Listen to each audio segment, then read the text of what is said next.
Sabi ni dating Senador Sani Trillanes, after nitong kay Bato, kapag na-implement na yung arrest warrant kay Bato, sigurado na ito, ang susunod na, si Bongo at si Albayalde. Yun, matindi.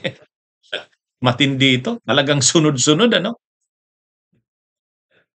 Kumbaga, ayon kay dating Senador Sani Trillanes, ang paliwanag niya kasi, syempre inuna na yung pinaka-mastermind si Duterte.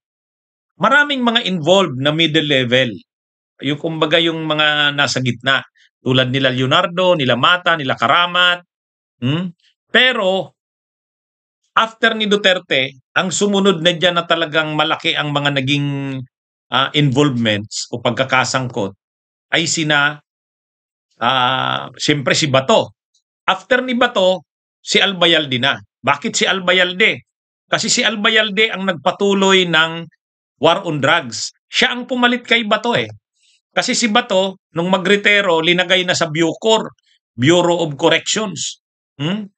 Tapos naghanda na siya sa pagtakbo niya bilang senador. Ang pumalit sa kanya, nagpatuloy ng tukhang at saka yung Oplan double barrel ay itong si Albayalde.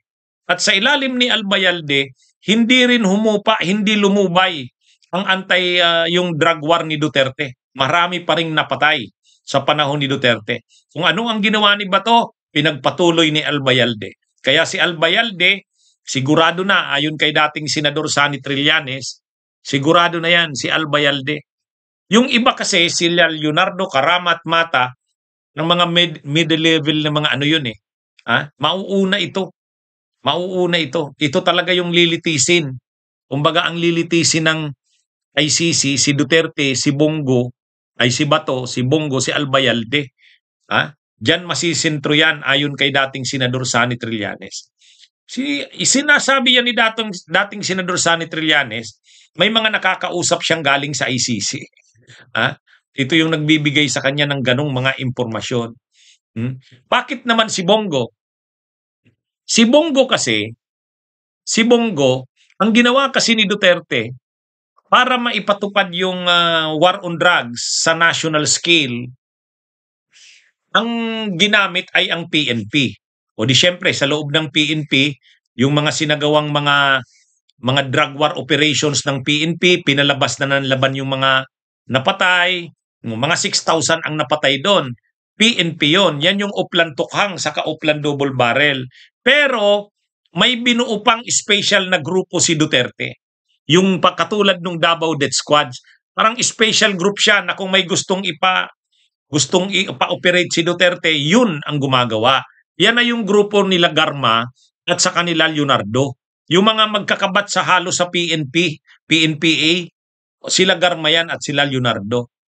Nag-appear sa Quadcom si Garma at saka si Leonardo. Kwininto nila yan. Kinausap mismo sila ni Duterte, sila Garma, sila Leonardo, at saka yung batch ni Garma sa PNPA. Ganon din yung batch ni Leonardo, magsunod na batch sila sa PNPA. At sila yung binuong parang Davao Death Squads. Pero ang pagkakaiba nito, hindi na ito sa Davao lang. Ito na yung national na organization ng pag may ipapa-order si Duterte. Ang kausap nila, nitong mga death squads na ito nila Leonardo at nila Garma, hindi naman sila dumidirekta kay Duterte, dumadaan sila kay Bongo. Kaya kung may ipapaabot sila kay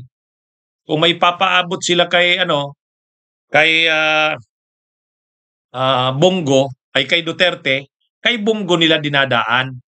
At kung nagawa na yung order ni Duterte, nagpapadala naman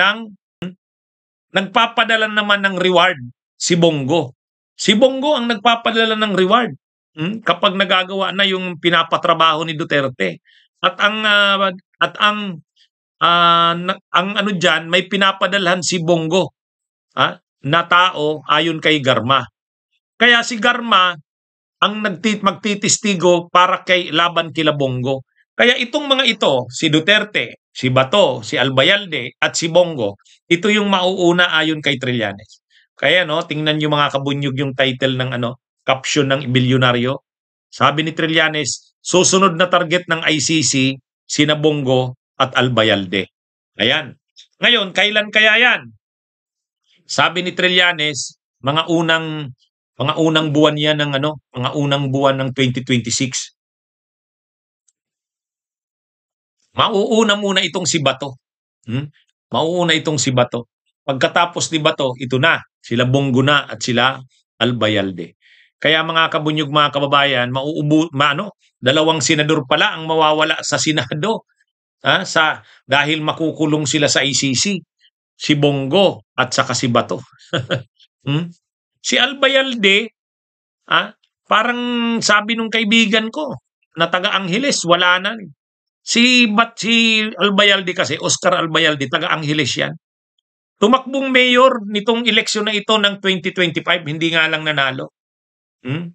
Kaya ito mga kabunyog, mga kababayan. Pero malamang nagpapasigurado na rin yan, si Albayalde. Si Bongo,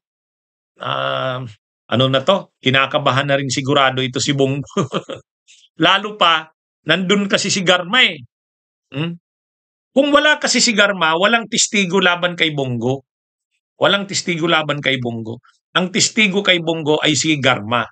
Kasi ito yung, pag may pinapa-operate si Duterte, kila Garma at saka kila Leonardo, si Bongo ang tagadala, tagapaabot.